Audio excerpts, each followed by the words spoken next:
whatever you wind up doing is exactly what you should be doing. And I have not behaved one single day of my life. Not one day of my life have I behaved, and I am fine. I need your help. I can't tell you what it is. You can never ask me about it later, and we're gonna hurt some people. Whose car are we gonna take?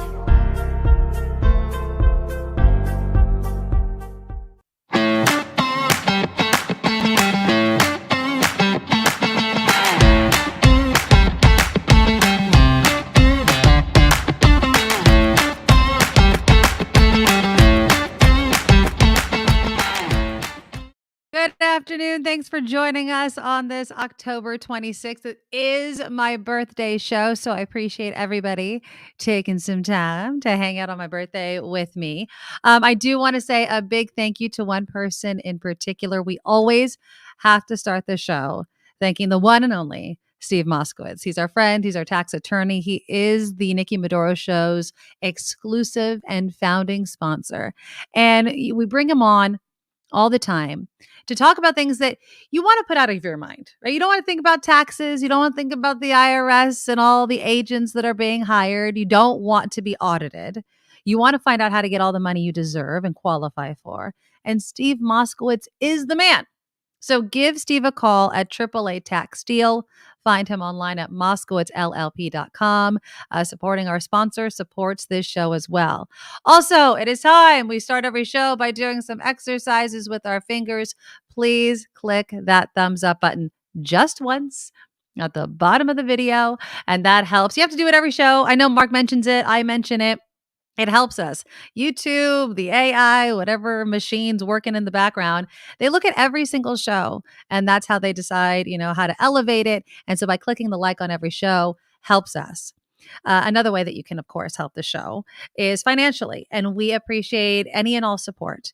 Many of you have chosen to be monthly supporters by going to our Patreon. And some of you can also support the show through the Super Chat feature that launched this week on the show. So I love the live chat. And there's something called a Super Chat. And if you haven't used it yet, right at the bottom of the live chat, you'll see a $sign. And you can either make a comment that'll be elevated to the top. I'll see it. I'll read it. You can ask me a direct question and we'll answer them throughout the show. You can buy an animated super sticker that I know some of you have done as well. And you can do it for whatever amount that you can afford. And it's a daily thing. It's a simple way. You love the show. You love what you're hearing. You want to hear more. Each and every day, Monday through Friday, right here on YouTube. That's a way you can support us. If you're looking for a way to share the show, to find out details about our Patreon, it is in the About section of this show. If you don't want to click away from YouTube right now, you could also go to my website, thenikkimedoroshow.com, thenikkimedoroshow.com, and there you'll find the links to everything. You can send them to your friends. Say, check out Nikki. She's not on Station X anymore, but she's still putting out a show every single day with Kim McAllister. And so just go to that website and you can find all the ways to help us right then and there. And again, and I've had a couple of you reaching out. You can donate any amount, large, small, somewhere in between. We appreciate it all. So don't think that you have to give a certain amount. I do have, some plans for our Patreon subscribers, some things mulling around in my head. We're in week 2. And so all of these things are being laid out, baby steps, but we're going to make it work. And I want to give you guys something more because you are supporting the show so much. We do have a nice big show coming up. Next hour, I think we'll get to this. I don't know if we'll get to it in the first hour. So if you've ever flown on an airplane and it's usually like 3 across, what seat do you choose? Like for me, I don't mind the aisle or the window. I really don't care either way. But I never choose the middle. Who chooses the middle seat? Well, some airlines are apparently offering a lottery to people who sit in the middle seat. So coming up this show, I'll tell you what you can win on some airlines by sliding over to the middle. Was it last week that we talked about that woman that was wedged in between 2 obese people on a plane? No one likes to sit in the middle. If I'm in the middle, I get my choice of armrests. I can get both of them, in all honesty, because everyone else has one, plus a window or an aisle. So we'll talk about that. The Kanye drama continues. So yesterday we mentioned Adidas has dropped them. His agency has dropped him. But you know who hasn't dropped his music? Spotify. And so I think this is kind of included in that whole debate of, can you separate the art from the artist? Because if you like Kanye West's music, and I'll fully admit, I mean, I've listened to some of his songs. It's really not something I always turn on. If it's on, I might listen to it. Is it something that I would immediately turn off? In all honesty, unless he was rapping for a little bit, I might not even know it's a Kanye West song. I'm just not a huge Kanye West fan. But there are other artists that have been caught up in scandals. The first one, of course, Michael Jackson, R. Kelly. If we take it to movies, I mean, there's a laundry list. Woody Allen, Mel Gibson, if we want to talk about anti-Semitic comments. I mean, do you turn off the movies? Do you, not listen to the song? Or do you fall under the umbrella of, I don't like the person, but this song jams, and you can separate it in that way. So we'll have that debate as well this morning. We do, speaking of debates, need to get into the Dr. Oz, John Fetterman debate last night. I did not watch it live. I did watch it on social media. I saw a lot of clips, and I'll be playing some of them for you this afternoon. Did John Fetterman do a great job? On one hand, the guy just had a stroke. It's amazing how many people aren't praising him getting out there. This is a very demanding thing to do, running for office, let alone do it so quickly after a stroke. A lot of people are saying he didn't do himself any favors. Some of the undecided, they're just like, maybe I don't see him being capable, at a level of being able to do the job. And so I'll definitely be opening up. And of course, the live chat is always open, but getting your reaction to it. And I'll also play you some clips. And did Dr. Oz actually make himself look good in that debate? And I've been receiving a ton of emails. I want to say thank you really quickly. Yesterday, because it's lunchtime and I'm trying to talk about food at the beginning of the show, I received at least 3 very detailed recommendations for dim sum that I can find in the South Bay. I just want to take a moment to say thank you to everybody, because I love how you all reach out. And then later on this hour, I'll be speaking with Emily Hoeven with CalMatters.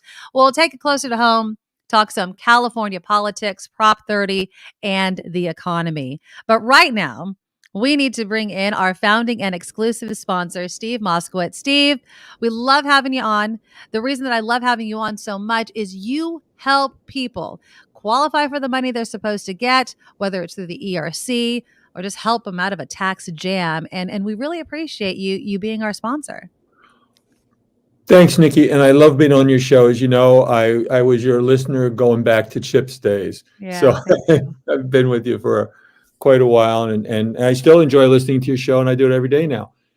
And I'm so happy helping people and getting them money from the government, because usually the check goes from the person to the government. But this time, the check is going from the government to the person. So we're talking about ERC, Employee Retention Credit. And this is where the government will pay employers up to $26,000 for every employee that you have, from one employee, including yourself if you get a W-2, all the way up to 500 employees. If you have more than 500, there's a special rule. You call me, I'll tell you what it is. But watch out for the 2 extremes. So what extremes are we talking about, Steve? So there's 2 different ways to qualify: the easy way and the complex way. The easy way is if your gross revenue dropped by a certain amount, that's it. It's a number. You either made it or you didn't. Nothing to think about, easy to do. But a lot of people don't have that drop. And, it's funny. A lot of times people, their gross revenue has gone up, but actually they're worse off, because I had a client say to me, before the pandemic, my supplies cost me $7 a unit. And now they cost me $22 a unit. So I had to raise my prices, but I'm actually making a lot less now. I've lost a lot of business. So what happens is there's other ways to prove it. There's supply chain disruptions that qualify. And also for any business that uses the inside of their business, like most businesses, even an essential business like a grocery store, like Safeway, you could only use 25% of the inside of your business. So that means that Safeway had a 75% government ordered partial closure. All that can qualify you, but you have to work on it. It's complex. And a lot of firms, a lot of CPAs can't be bothered and just say no ERC for you. Wrong. You're leaving all this money on the table. But watch out for the other extreme. There's been a lot of fraud in this program, and the IRS is going after it. And there's a lot of companies that have literally just popped up to file ERC applications, and then they're going to just disappear. So when the IRS has a few questions, you're going to dial a number that's not being answered because it's been disconnected. Obviously, nobody wants to commit a tax fraud. Clearly, you don't want to do that. So you don't want to commit any tax frauds, and you don't want to miss out on benefits to which you may be legally entitled. How do you know the difference? Contact us. Exactly. We're a law firm. We've been practicing tax law for over 30 years. If you're entitled to something, we'll tell you you're entitled to it because of X. If you're not entitled to it, we'll tell you that too. You're not entitled because of Y, but you'll know. And we want you to have the best there is. And again, we don't want you being hurt by either of those extremes. Either one is harmful. Absolutely. You know, when you give Steve a call, he'll be there. It's not going to go to a busy signal or this number has been disconnected. Steve's been around for decades. He knows what he's talking about.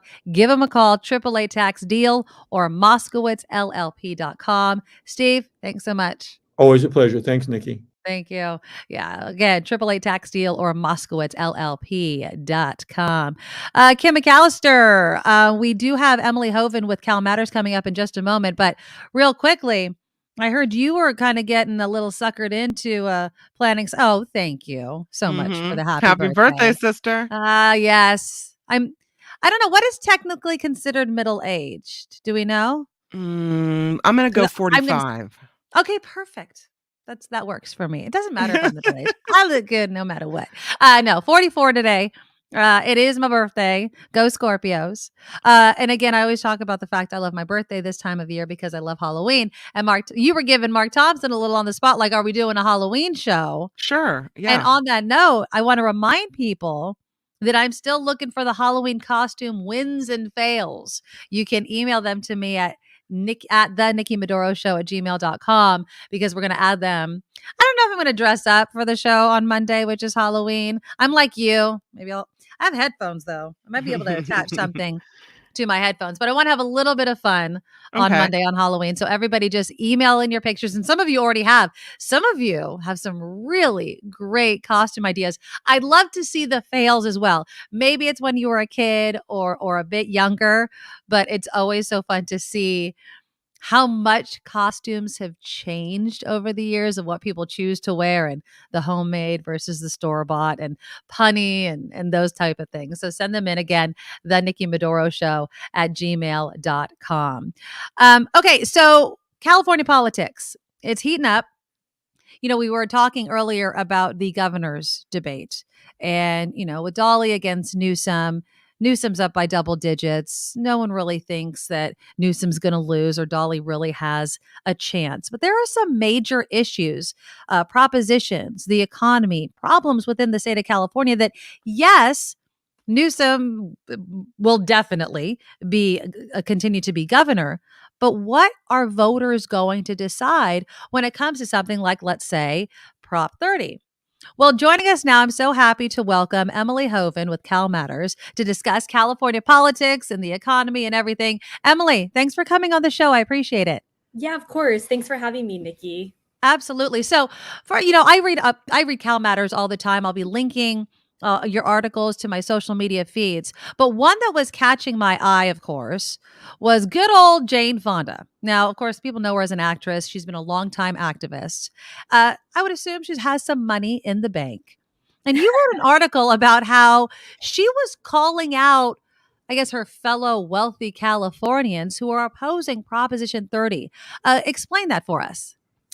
Yeah, so Proposition 30 is on the November ballot. And basically what it would do is it would add a 1.75% tax on Californians who are making over $2 million a year, which would bump that to a little bit over 15% total.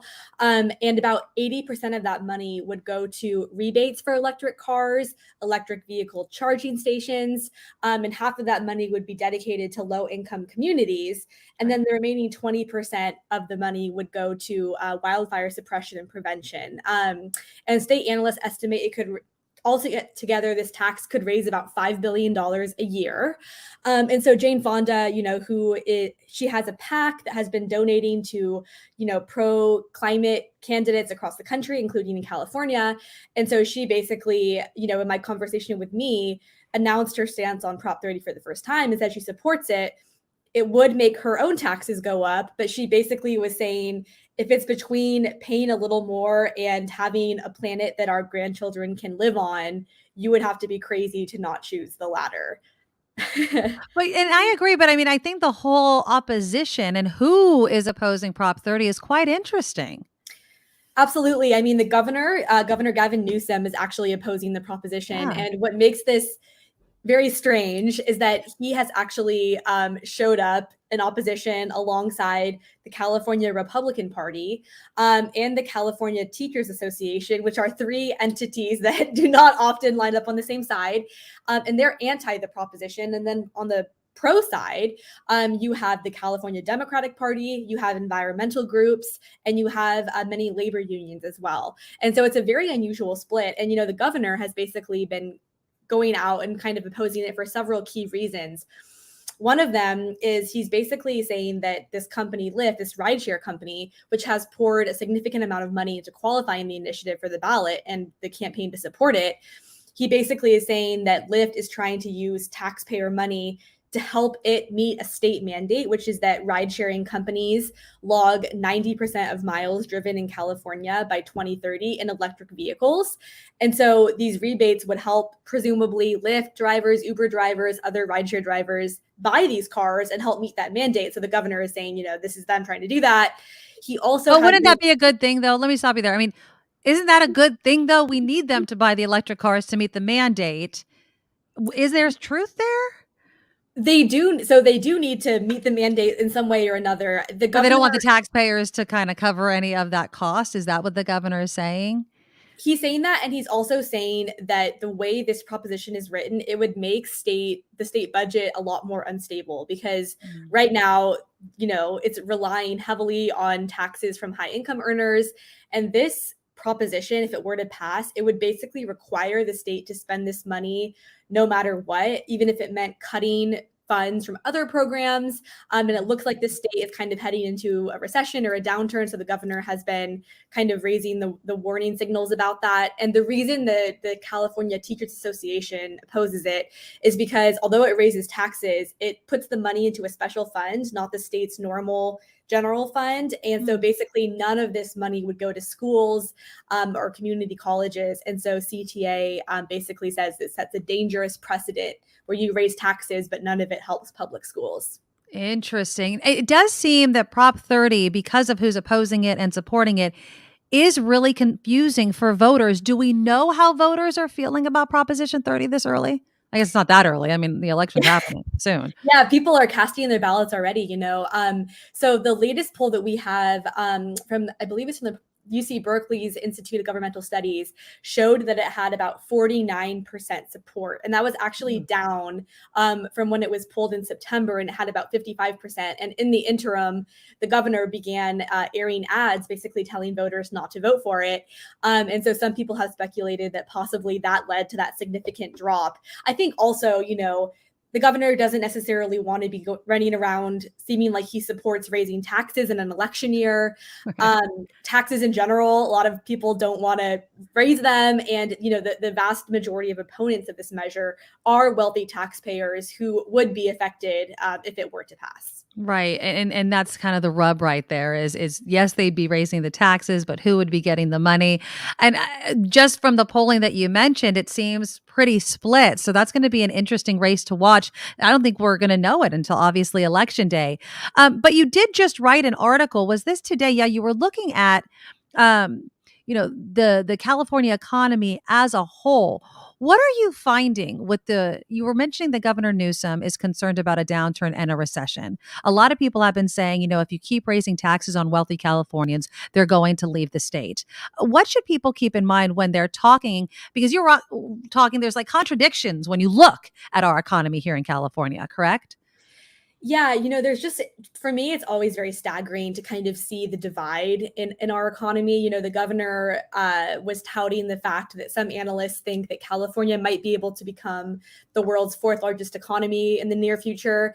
But then there was a report out from the Public Policy Institute of California that basically reminded me that more than 25% of Californians are living in or near poverty. And kind of those figures are just staggering, like fourth biggest economy, 25%, quarter in poverty. And it's a reminder that, even as the state's maybe GDP is expanding, many Californians are not necessarily feeling that in their own personal lives. And by far, for voters heading into the election, jobs, inflation, and the economy are the top issues that they see facing the state. And I think that's why we've seen the governor be so aggressive in attacking these oil companies, because he knows that gas prices are perhaps the most visible example of how many Californians are feeling inflation hurt them. And another staggering number that I have to mention was that the PPIC also found that private sector worker wages have gone up about 14% since 2020. But when you account for inflation, they've actually fallen 1.3%. Wow. And so I think, again, these contradictory figures where it's like, yeah, maybe my paycheck looks bigger, but in reality, I'm actually earning less than I was when you think about it. It's crazy. Yeah, I mean, when you talk about things like that, it always reminds me of when people talk about the stock market and Wall Street, and not everybody is in Wall Street and not everybody is investing. And so looking at that as a barometer for success of the country, or in this case, the success of the state with the GDP, it doesn't tell the whole story. Emily Hoeven with CalMatters, I'd love to get you back on regularly on the show. Love having you on. Love your work. We will link it to all of our socials. Have a great afternoon. Thank you so much, Nikki. Talk to you soon. Talk to you soon. Thank you. Emily Hoeven there with CalMatters. Great reporter right there. Yeah. So anybody decide or has turned in their ballot on Prop 30? I have not. I usually like to turn in my ballot way closer to Election Day, if not on Election Day. I'm torn a bit on Prop 30, honestly. I'm not giving an endorsement either way, because she made some excellent points for both for and against Kim. I think that's going to be one of the tougher ones to vote for. And that's the reason my mom sends her ballot in really early. But then things like this happen, and I may hear an interview, or I may get some more information about something and regret my vote. So like you, I like to turn my ballot in that I've already filled out, my mail-in ballot at the polling exactly. place. Yeah. Speaking of money, now Emily Hoeven, again with CalMatters, was talking about the contradictions in our economy, and talking about the fact that even if you see wages go up, if you account for inflation, it doesn't go as far. And President Biden made an announcement today where he was tackling junk fees. And we all know what these junk fees are. Okay, so these are like overdraft fees. Banks do them, other companies do them. And so the Consumer Financial Protection Bureau issued guidance today. And what it does is it makes it illegal for banks to charge these overdraft fees when, this is the caveat, when at the time of purchase, the bank website or ATM balance actually showed you had enough money in the account to pay for it. Because they'll just do, some trickery behind the scenes, and all of a sudden you get some sort of overdraft fee when you looked at it at the time of purchase, you did have enough money. Now, President Biden, of course, was making the announcement today, and I'll play you a little bit of the sound. Oh, I hope I didn't. I lost it. Anyways, but President Biden is using this as a way of putting money directly in your pockets. It reminds me of what Governor Newsom was saying about Prop 30.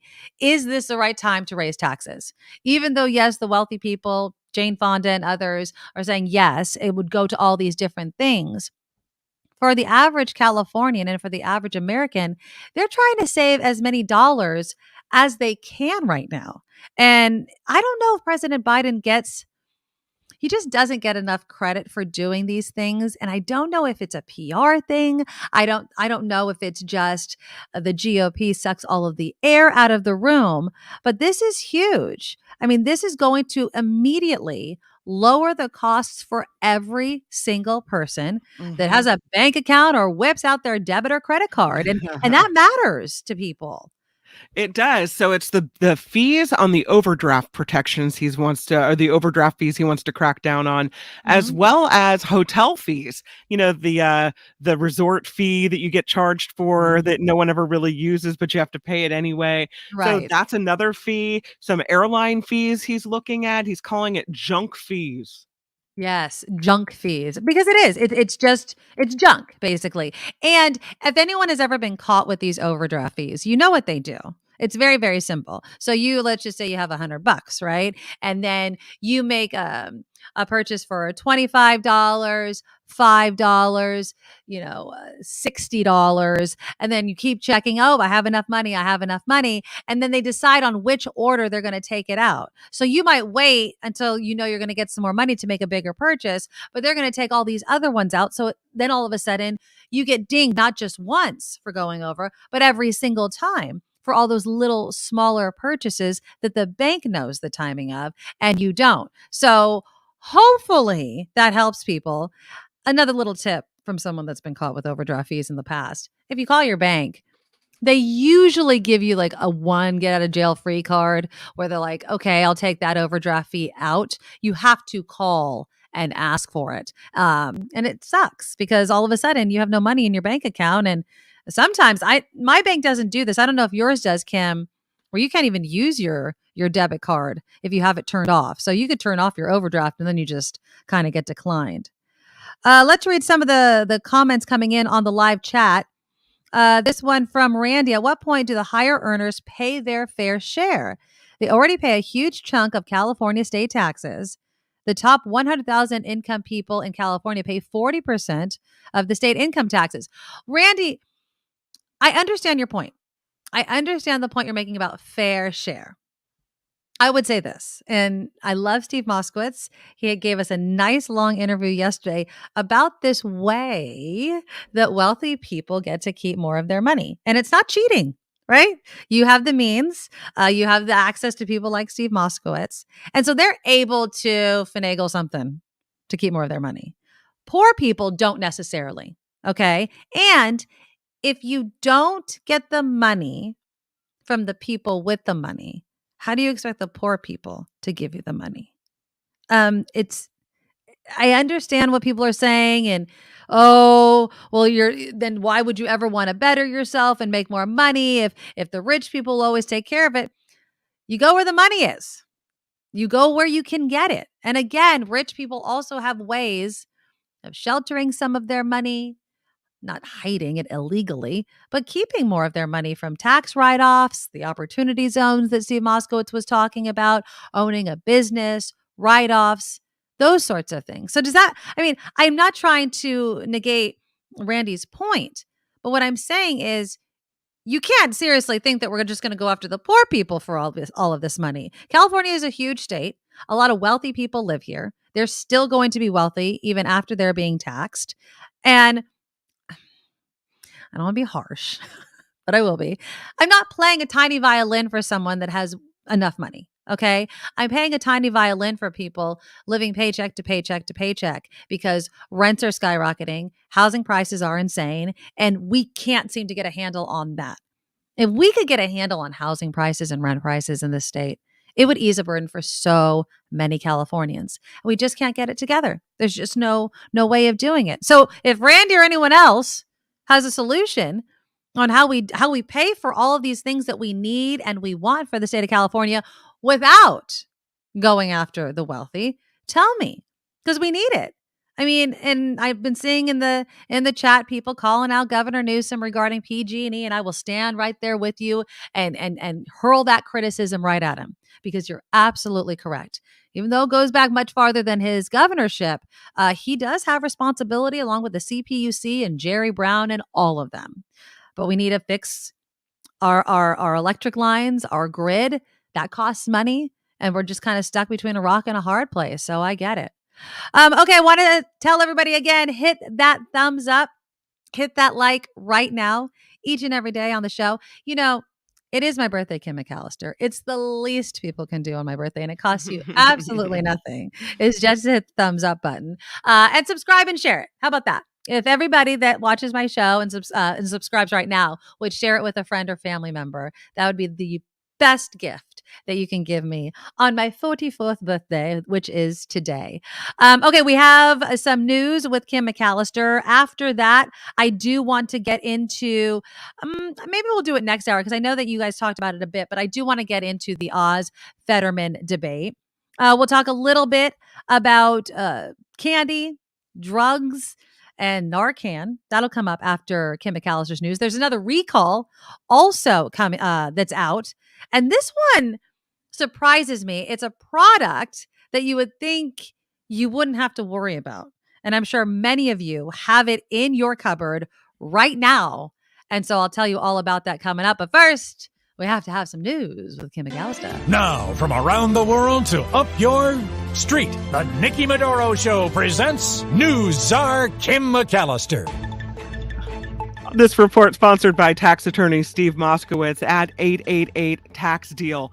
Missouri police say the family of a man who killed 2 people at a school this week did all they could to monitor him, and that included tracking his mail, removing a gun from the house. Police say the family is cooperating after a 61-year-old PE teacher and a 15-year-old sophomore died in St. Louis. An imprisoned Pennsylvania man is being indicted by a federal grand jury for threatening to kill President Biden and Mississippi Democratic Congressman Benny Thompson. The indictment accusing Robert Vargo of making the threats in a letter sent to Thompson's Washington, D.C. office. That letter also contained a powdery substance which was later determined not to be dangerous. Iranian officials are being sanctioned as a backlash over a woman's death goes on. The Treasury Department issuing new sanctions on Iranian officials overseeing organizations involved in violent crackdowns and killings.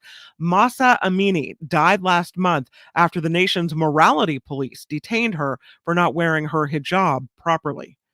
Alaska Airlines making the largest aircraft order in its 90-year history.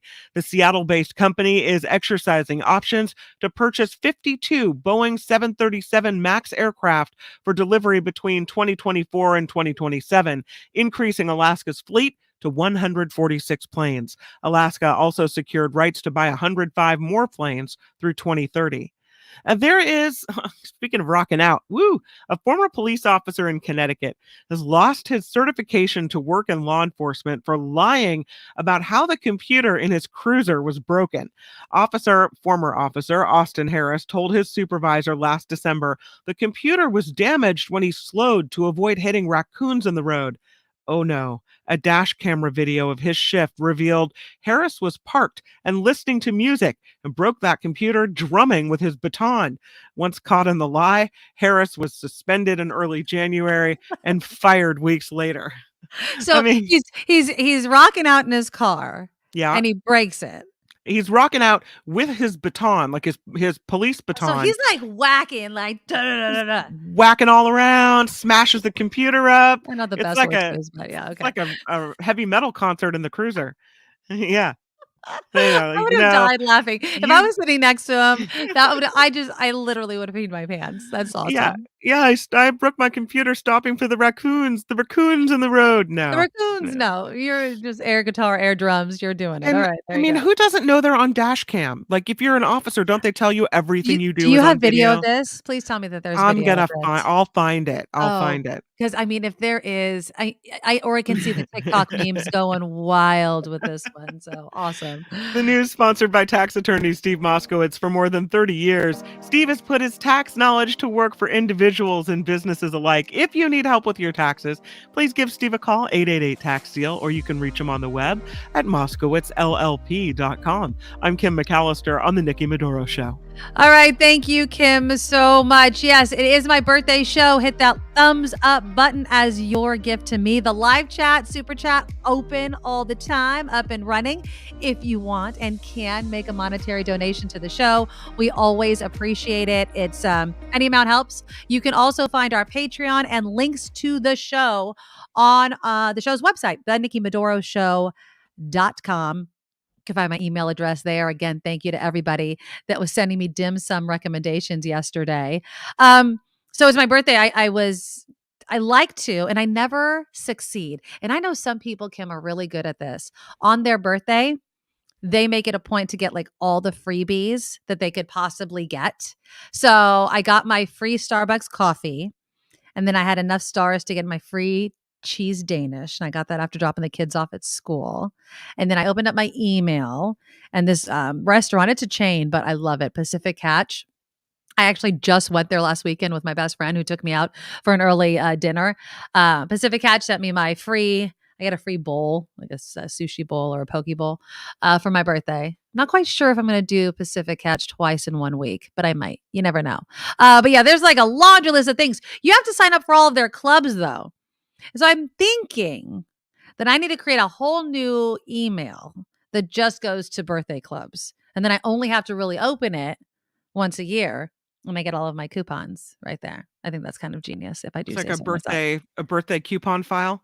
Well, yeah. I mean, because if you sign up as like part of their club, you can get all kinds of things from donuts to clothes to makeup from Sephora, but you have to sign up for all that stuff. And I I can't never have do that crap. that. I can't have No. that stuff clogging up. My email box is full enough. It's also, and I'm not going to take this as an insult. All right. It's National Mule Day. I was hoping it was National Moscow Mule Day, which is my drink No. of choice. No, it's on my birthday. National Mule Day recognizes an intelligent pack animal, many mistaken to be stubborn. I think that kind of describes me a little bit if I do Are you have to stubborn say. as a mule? I can be. My husband, I Mm. remember my husband, I heard him say one time, he's like, she never does anything she really doesn't want to. And I'm the queen Well, of yeah. no. I'm like, if I just don't No. want to do something, not that I won't sacrifice. And I'm not saying everything I want to do, I 100% want to do. Sometimes I have to or I need to. But if there's something extracurricular or anything, if I don't feel like it, it's a no for me. Like that's just a no. I mean, are you stubborn, Kim? I wouldn't say though, although what you were just talking about reminded me of my dad in high school, and he had said, he asked me not to do something, Okay. and I did it anyway. And Okay. then the next time he asked me not to do something, he said, well, I guess you're going to do what you want to do, and there's no way I can stop you because clearly you're going to do what you want to do. So if that Right. makes me stubborn, then yeah, Yeah. I mean, I tend do you to want to? There you go. not Well, you could not be be a good stubborn listener. today. If you could be stubborn today. For my birthday, everyone can be stubborn because it's also National Mule Day. Who do I Okay. share a birthday with? I know I share a birthday with Hillary Clinton. I know we share a birthday together. I don't know who else I share a birthday with. There's a number of people that do. I know some artists, some musicians I also share a birthday with. So happy birthday to all the Scorpios out there. Somebody texted in on the chat, nothing bunt cakes. Just needs your birth date and you can go get a free buntlet. Nothing but cakes. I know this is a free ad for them. Oh, those things are delicious. I mean, I can only eat one at a time, but I don't know if they have my birth date. I go to that restaurant a lot or that bakery a lot. I should. Is a mule an ass? If so, it's National Ass Day. That's okay. Let's see here. Hillary Clinton. Keith Urban shares a birthday with me. All right. I don't know who CM Punk is. I don't know that. I don't know that one either. Guy Sebastian. I've heard of Sasha him. Cohen.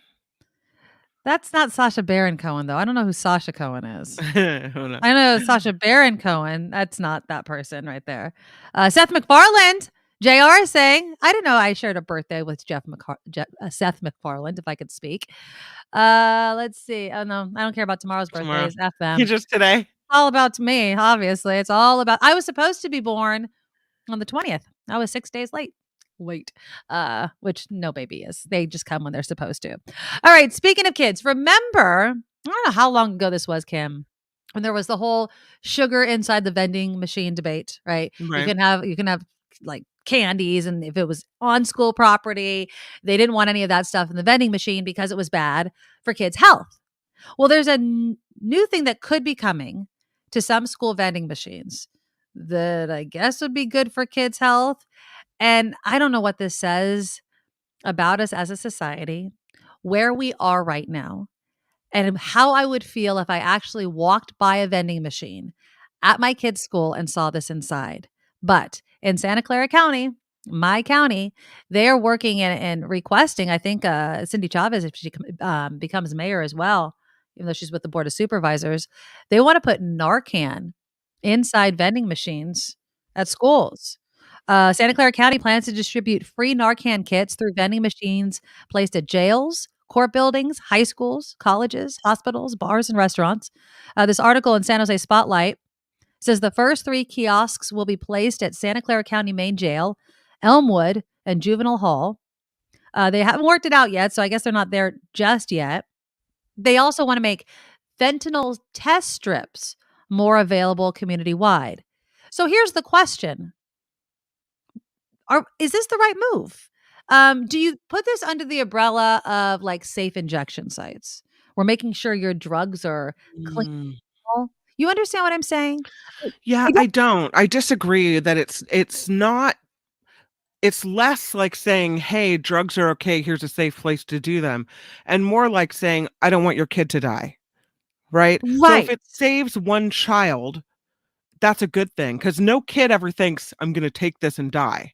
Right? No kid ever has that, that fear of mortality. And so what a great place to put Narcan, because if you need it and you can save even one child, then to me, it's worth it. So is that the same? So do you feel the same way of like safe injection or the clean needle program?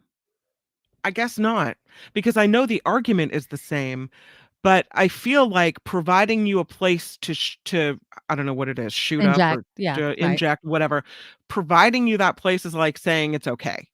I'm not saying it's okay, but I'm also saying I don't want you to die. So if I can save you with Narcan, that's one thing. But if I'm not going to provide you a comfortable seat in a clean environment, a way in which you can, do your drugs in peace and harmony, right. No, I think that goes a step beyond what I'm wanting to do. I don't want to do that. Do you, I don't know if that sound like a turkey in the background. Do you think that high schoolers, let's just say they're in high school, okay? They get their drugs from their high school drug dealer or whatever. Like, I don't have to worry about it. I could just continue to take these drugs because I'll test it first for fentanyl. I mean, does it stop kids from doing drugs? Or does it just make them feel more confident that they're just not going to die from doing drugs? I don't know if it gives kids confidence. I think what it should do is give parents confidence to say, if something happens at school, we've got this on hand to help the problem. Right. To try to save your child. I don't think kids are going to look at it and go, oh, we're going to need that. Kids don't think that way. Yeah. Well, I mean, the fentanyl test strips, when they put them, I think this was earlier this year. I read a news report. There was a bar, I think in San Francisco, actually, that had the test strips in the bathroom and they couldn't stock them fast enough. People kept taking them. I mean, because they wanted to make sure that the drugs that they were going to take didn't have fentanyl in it. Now, there's also, it's Halloween. And we've heard it. We've had people live chatting about it. The whole candy looking fentanyl that's been found inside candy wrappers, right? And there's been drug busts and they open up a bag of Skittles and inside it's not Skittles, it's fentanyl. Well, let's see. On October 19th, the LA Sheriff's Department seized 12,000 presumed fentanyl pills at the airport. They were trying to seek them through stored in Skittles, Whoppers, and Sweet Tart boxes and bags. And so they were urging people to check their candy. But according to Dr. Ryan Marino, who is a medical toxicologist and addiction medicine doctor at Case Western Reserve University School of Medicine in Cleveland, he says that it's really not likely that you're going to find them in your kid's candy bag. He says these drugs were hidden inside of something to try to avoid detection. The use of candy packaging does not signify that these are being passed off as candy, and certainly does not imply that the drug someone is going to lengths to smuggle would be given away for free rather than sold for profit. So you hear what I'm saying? They're just trying to smuggle it in a way that could possibly pass by detection. But when it's actually going out on the street, on the market, as they say, they're not selling it in Skittles bags. They're not giving it away in your kid's trick-or-treat bag. So I'm still checking my kid's bag. I'm still checking too. Absolutely. Yeah. I mean, there you go. I love the picture. So, but again, it does look like candy.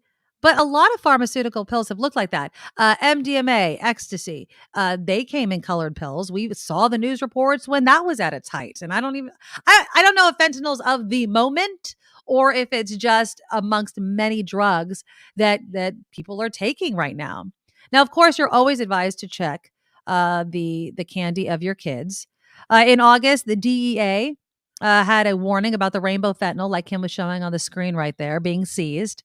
Multiple experts are skeptical of the claims, though, by the DEA that they're made to look like candy to attract young people.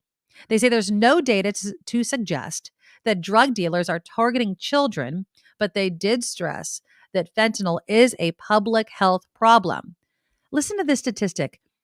2/3 of the 108,000 drug overdose deaths in the U.S. last year involved synthetic opioids like fentanyl, and that according to the CDC. It's so scary. I mean, the conversations you're having with your kids about drugs needs to be, do not even try it, because, kids experiment, things like that. No, with fentanyl, one time can kill you. That's That's all. frightening. It's so Yeah. frightening. And we've lost so many young Ugh. people because of it. I mean, I don't know if you've known people, but 3 people that I know have lost relatives because of this, Wow. teenagers. So it's a huge thing. And They've lost it's like, them because of fentanyl? yeah, fentanyl overdoses. So Oh my it's gosh. like a one mistake, can just check you out of life. It's very scary. It's awful. That's awful, Kim. I'm so sorry that you know so many people that have died. I know people, that have had to use Narcan, but I don't know if it was necessarily for fentanyl or somebody else. I have a family member that knows somebody that died, and they believe it might have been either fentanyl. They thought they were getting something else, and it ended up being fentanyl, but not personally. And it is the drug talk, as they say, it needs to get a lot more serious, because one pill could kill you. Kind of in the health realm, there's been another recall. This one, it's kind of, I don't know if it'd be the definition of ironic. Okay. So we always debate what the definition of ironic is, but I'm going to read you the headline and you tell me if it's ironic. Clorox recalls millions of Pine Sol bottles that may contain bacteria. The thing that you think would kill bacteria it contains bacteria. I feel like that's ironic. Just a little bit. So it's recalling about 37 million units of Pine Sol. This is the multi-surface cleaners in Lavender Clean, Sparkling Wave, and Lemon Fresh scents. It's also the Clorox Pro Pine Sol all-purpose cleaners. And they added the orange energy scents to that, and then the Clorox Professional Pine Sol. So apparently they contain this bacteria, Pseudomonas something else. It's an environment. I'm not even going to try it. It's an environmental organism found widely in soil and water, and the bacteria can enter the body if inhaled. It can go through the eyes or through a break in the skin. So if you have any of these, you're obviously told to stop using them. The products were made before September of 2022, and you'd get a refund, blah, blah, blah, if you do have these bottles. But yeah, Clorox recalling Pine Sol for having bacteria in it. It's just insane. Yesterday, we had the dry shampoo. We've had the hair straighteners. I mean, these chemicals are just trying to kill us. It's What just else? insane. I know, right? What recall is going to come tomorrow? The Who out there? bacteria can enter the body if inhaled through Which the eyes smell. or a break in the skin. Yeah. So when you're cleaning your floor with Pine Sol, you're going to smell it. And that's it. And that's how Mhm. people are getting sick. Yeah. I mean, my kids are very sensitive to smells. We don't use Pine Sol. We use those Clorox wipes a lot. And then I have Pergo floors. So I use a special type of cleaner for that, but not Pine Did you ever Sol. see in news stories how they do the close up of the The bacteria. bacteria, and it's like, oh God, I don't want that. Those And are you look at it, Cheetos. it's all hairy looking purple worms. No. I don't want that on me. Thank you. Absolutely not. Nick is like, you guys watch that episode of Mythbusters. There are bacteria permeating every square inch of your home. It's impossible to remove entirely. Yeah, Nick. And that's why we don't want to add any to it. I always believe that you should keep, I am a full, my fellow moms will laugh when I say this, and dads, of course. I always keep my house just a little bit dirty because it builds up my kids' immune system. Like I have to. I'm doing my part as a good parent by keeping my house just a little bit dirty. That way they don't get sick all of the I time. like the way you think about that. Well, and then you've seen the pictures of like the bacteria that live in your bed. Like Oh the God, don't bugs even. that crawl on Yes. your eyelashes. It's like, I don't want to think about it. But you know what those things don't do? They Mhm. don't sicken me and put me in the hospital like the Lysol thing does. So That's very, very there's a true. difference, right? Exactly. Kim, have you ever used a meal kit like a Yes. HelloFresh? You do?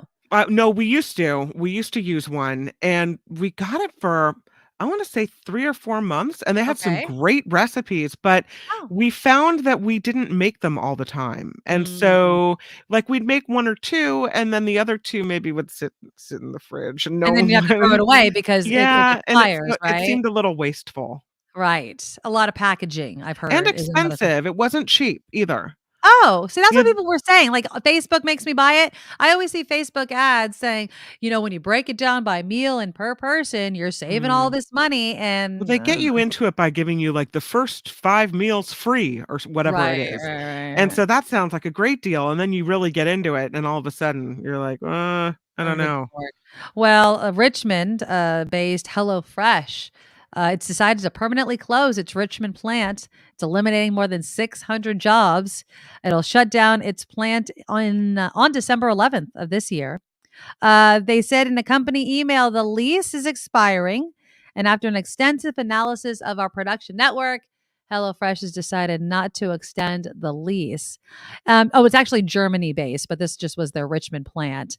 It's the largest meal kit service provider in the United States, and so that begs the question of if HelloFresh can't make it, is this kind of signaling the demise of these meal kits? Anybody out there like to use meal kits? My in-laws use it. They don't use HelloFresh. I forget which one they use. And they had a whole binder. So they get sent all these recipe cards and they like some of them. I've heard some people complain, well, the meals kind of get stale after a while. They keep sending you the same type of things or too much of a certain ingredient that we really don't like that much, whether it's potatoes or something like that.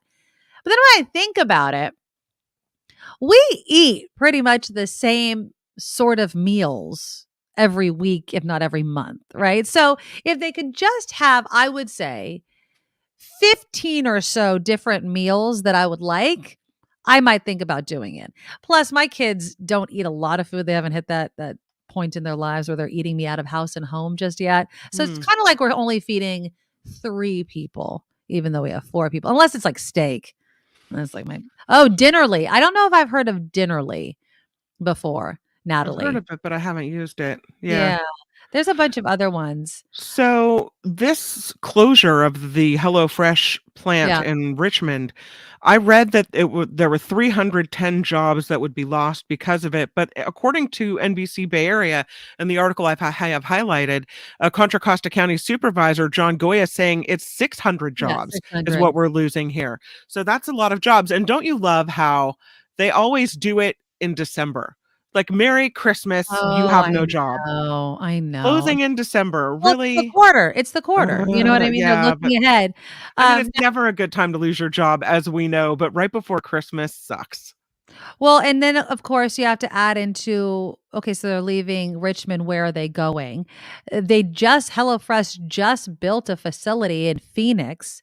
Apparently, according to the company, it could provide as many as 1,200 new jobs over time. Now, that would be the next closest geographically to the Bay Area, the next closest site. Um, you know, I just feel like, is Arizona more business friendly? Is this drawing some companies out? I don't know, and I don't want to read too much into it. But one Richmond City Council member, Claudia Jimenez, did have concerns that the layoffs would jolt the East Bay city and that a lot of these jobs are held by local immigrants.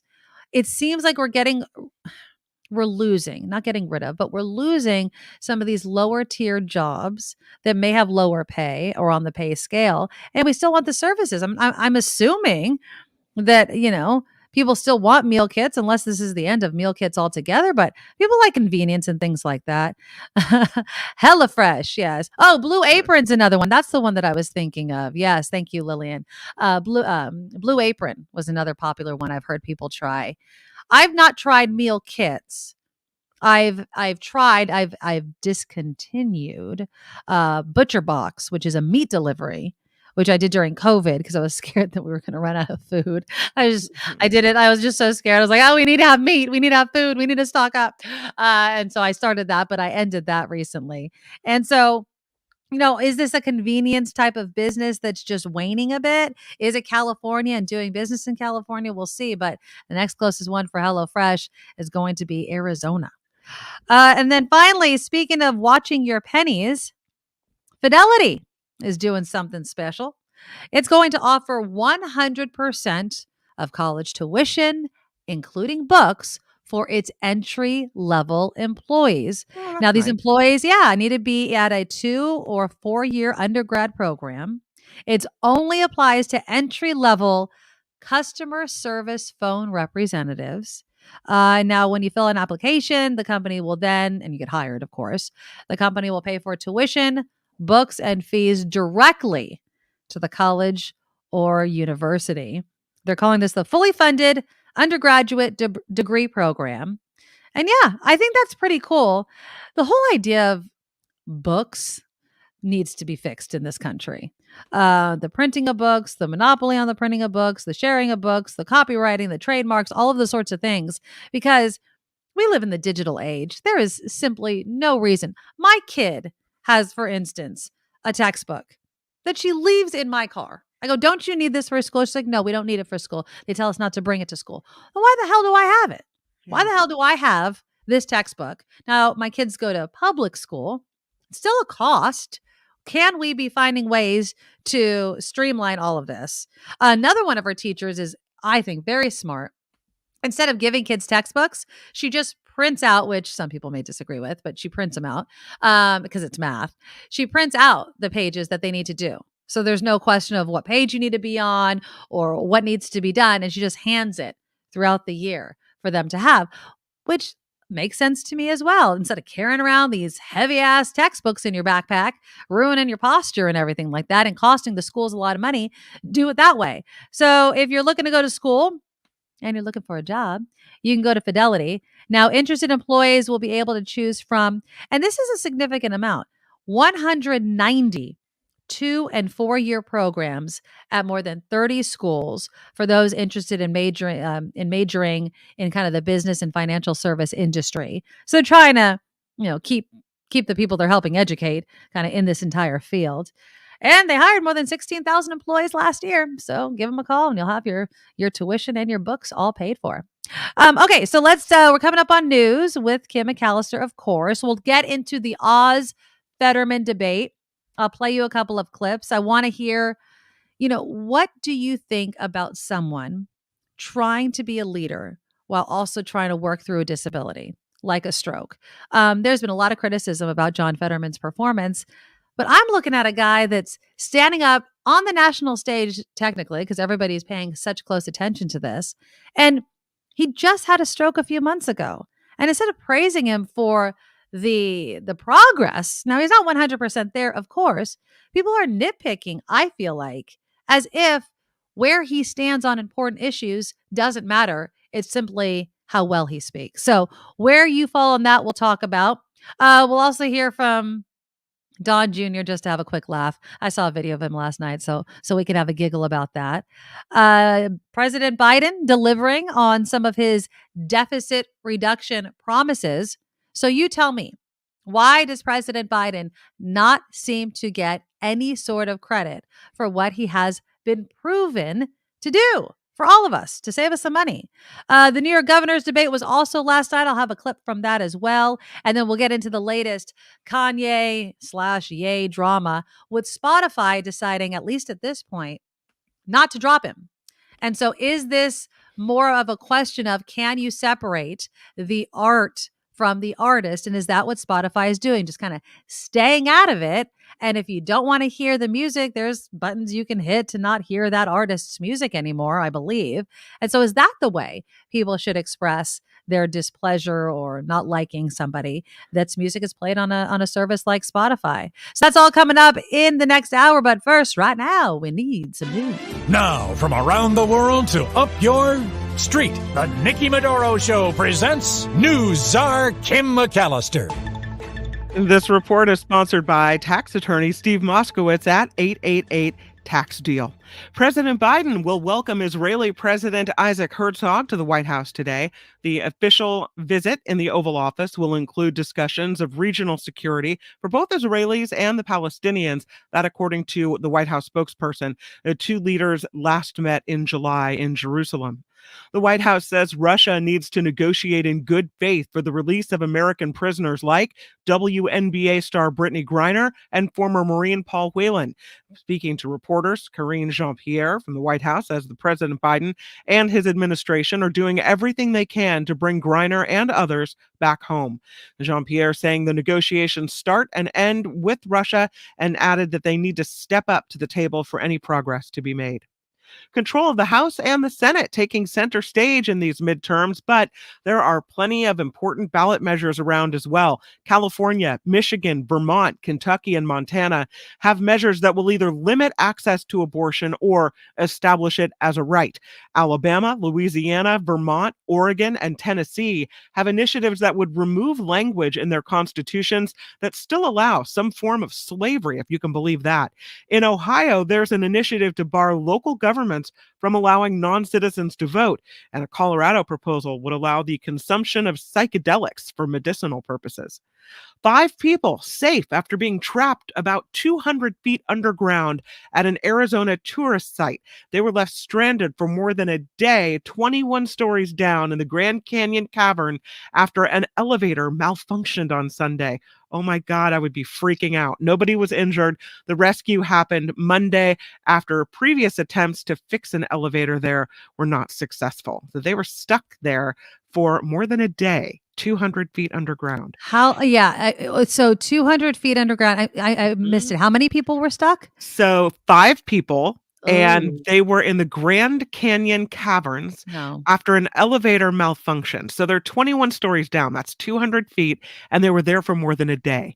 Finally rescued. I mean, maybe it's not that small of a space, but after that long being underground, it's not in a cavern, huge. You know it's not huge. And somebody peed in it. Somebody peed in it. Somebody they had to. They were there for more than a day, of course. And pooped probably, right? 5 people. See, that's where my mind immediately goes, because everybody turn your back. Oh God, that'd just be so awful. I'm glad that they're safe, obviously, and they were saved. But these are the problems that I imagined in my head, being like, oh, kill me. We had that big earthquake yesterday. Yeah. Californians now apparently downloading the earthquake alert app after what they're saying is the biggest earthquake in 8 years. After the 5.1 hit near San Jose Tuesday morning, nearly 100,000 people were warned before the shaking started. Officials say thousands downloaded the My Shake app after that earthquake, which is supposed to deliver a shake alert across California. Now, when we had an earthquake in the North Bay recently, some people got the My Shake alert 4 seconds before, some people got it 4 seconds after, some people got it while the shaking was going on. They were still working on the logistics there with the My Shake app, but a lot of people this time, especially in the South Bay, say they were alerted a few seconds before it happened. So not this girl. I did not. I still never got anything. No. I was literally right there, but no, I didn't get anything. Elon Musk set to close his $44 billion deal to purchase Twitter by Friday. That is what Reuters says. He just told his co-investors in the deal.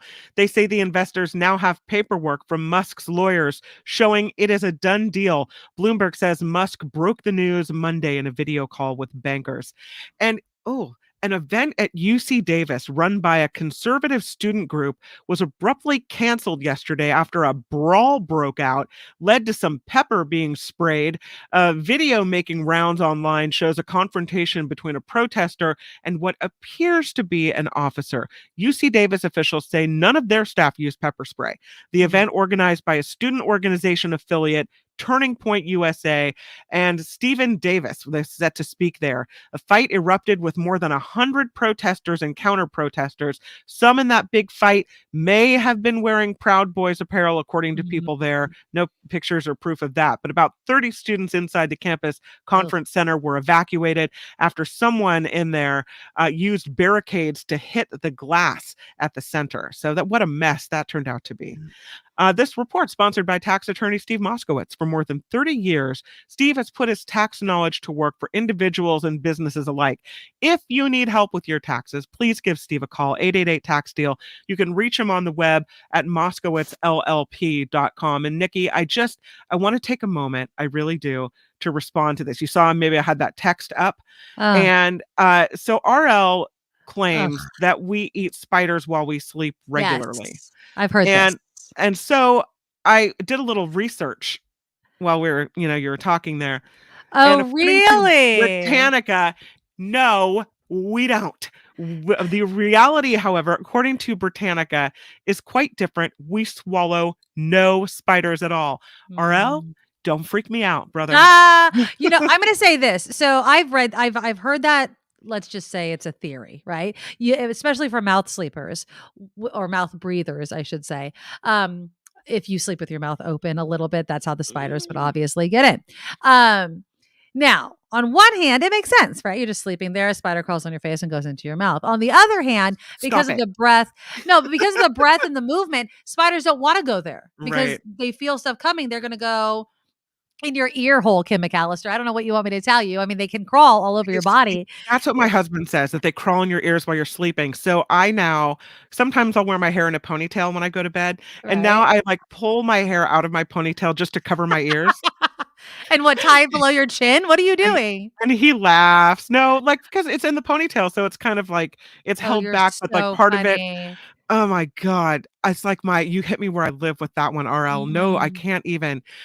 They say on the Britannica website here that a wandering spider would find a sleeping human terrifying because as we slumber, we tend to make a lot of noise via our heartbeat and breathing. These sounds create vibrations to which spiders are extremely sensitive. As a result, they would do all they could to avoid us. Well, is it possible? I mean, I just know that when I was younger, and not so much now, but kind of still, if I'm being honest, if there was a spider in my room, you had the room for the night. I'm out. I'm out. I just couldn't. I'd see it, and then you turn away and it's gone, and it's and then you can't find it, and you know it's coming back. Oh yeah, last night my son was taking out the garbage because it was garbage night, and there was a spider that came out of the garbage bag, and he starts running out. And my husband and I walk into the kitchen, and it was pretty big. It was definitely worthy of a freak out. And I was like, I'm not getting it. I love when they look at me and I go, I'm not going to do anything about this, right? It's just, I got married for a reason. Love and someone to kill spiders and catch mice. That's right. I'm just not doing any of the other stuff. Sorry. Absolutely. I saw one crawl across my comforter. Oh no! I'd just gotten in bed. I must have disrupted him or her. Yeah. And she scattered right across my comforter. Nope. You have never seen a spider dance. I mean, I flicked off the covers. I'm dancing around the room. Is it on me? Is it on me? Where is it? Where is it? And of course, it was never found. Of course it's not, because you moved. I mean, they move so quick. It's tiny little things. You shouldn't be scared of them. I mean, think about what you just said. We are frightening to the spider. But something that small, the creepy crawlies, you just don't like it. You know what's interesting? This article says the fact, they put the fact in quotations, that we swallow 8 spiders a year in our sleep likely originated in a 1993 magazine article about how readily people accept as fact information they read online, no matter how ridiculous it seems. The author noted the fictional statistic about spiders as an outlandish example, only to watch it quickly spread as fact across the internet. Interesting. Oh, so we're kind of just proving their point about believing Uh-huh. nonsense. But it's We should have believable listened back nonsense. then. It's Yeah. believable nonsense. It can't just be any sort of nonsense. I mean, I'm not a MAGA supporter. I don't just believe any old thing I read. But no, imagining sleeping, not to mention scary movies have that scene all the time, right? Where something's crawling in your mouth or crawling out of your mouth. So it's an image and a visual we've had before. So I think that that's not fair to blame people for believing it because it seems believable. Yeah.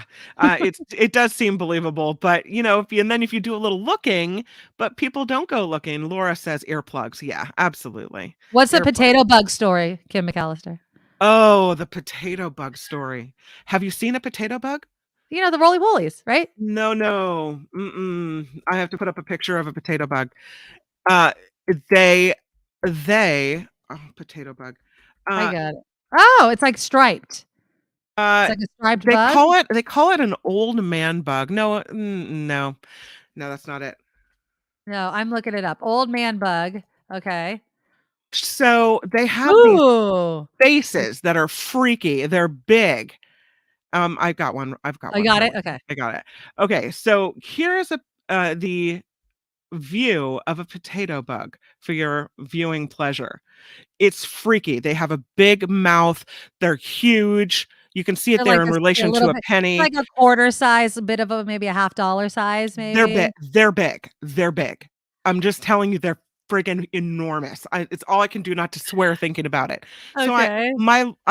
this is my another downfall of my house. We don't have a laundry room. It's in the garage. So I got to go out to the So is garage to mine. do the Yeah. laundry. So is mine, yeah. Okay. So you go out there at night, sometimes people in my house will just chuck their clothes out there. We live in the same home. Okay. All right. Go ahead. So Yeah. I pick something off the garage floor, shake it out to put it in the washing machine. And as I pick it up and I'm barefooted, one of these potato bugs falls on my feet. No. Seriously falls on my bare naked foot. I look down, I scream bloody murder, and I'm dancing around and I'm doing the run for it. And I'm so freaked out that I smack into the door into the house. I can't get into the door. So my husband on the other side of the door hears this wham and I can't get the doorknob open. I'm freaking out. I can't get back into the house. Oh, that is so funny. Finally God. get in. I get into the house and I'm still I've never been this freaked out in my life. I'm dancing around, I'm yelling, I can't, and I'm saying, "It's a bug. What's wrong?" He says, "It's a bug. It's a bug. It's a bug. A bug. A bug. A bug." It's the only time in my entire life that my husband has ever hit me.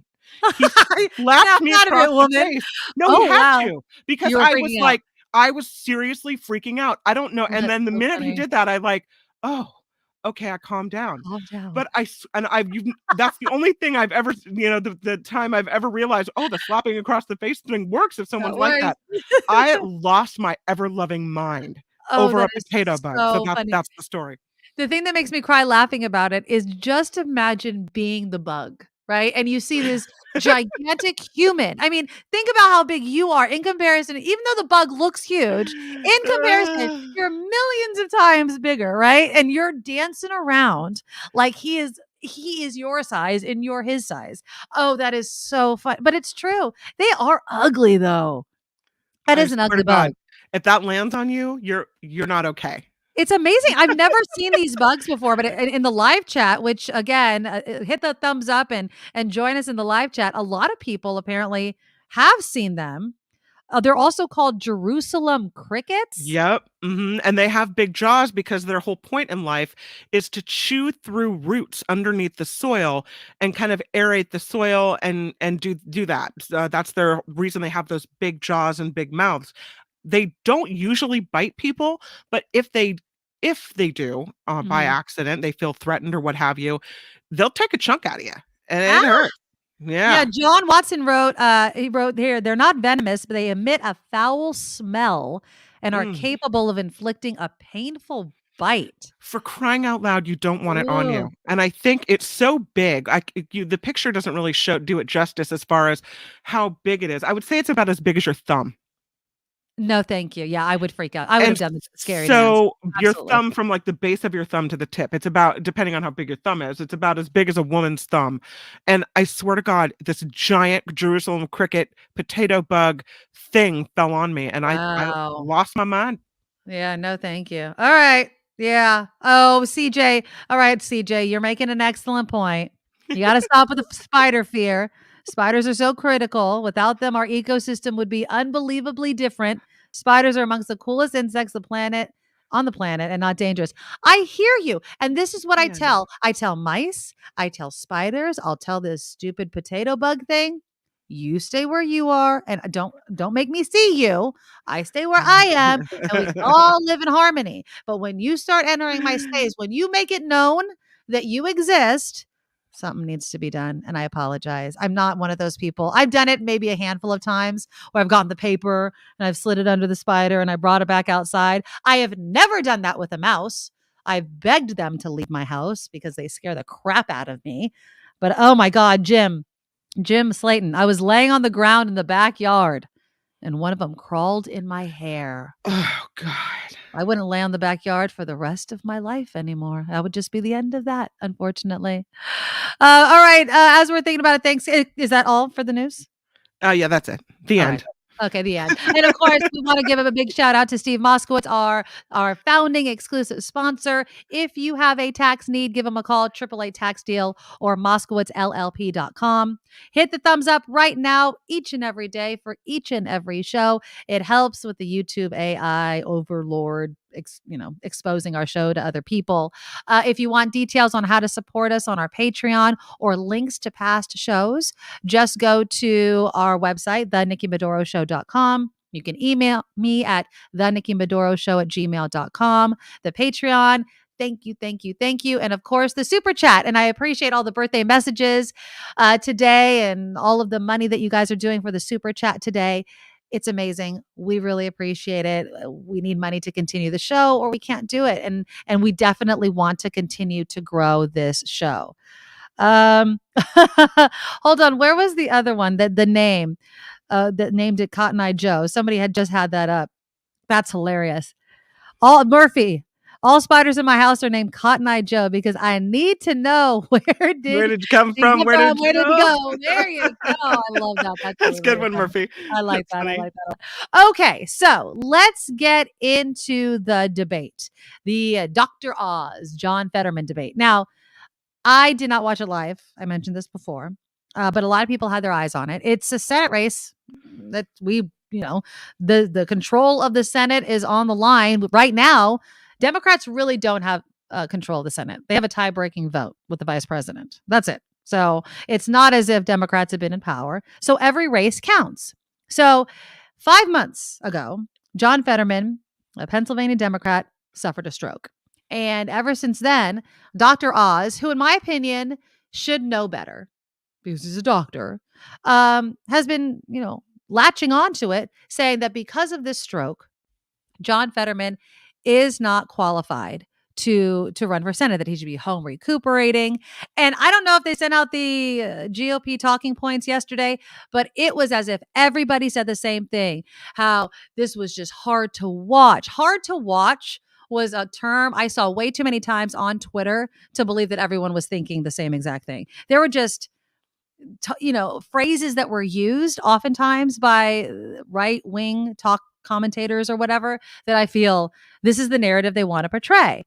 And so here is, and I'm going to share my screen because it's important that we acknowledge the fact that John Fetterman did have a stroke. I don't think anybody is trying to ignore that fact.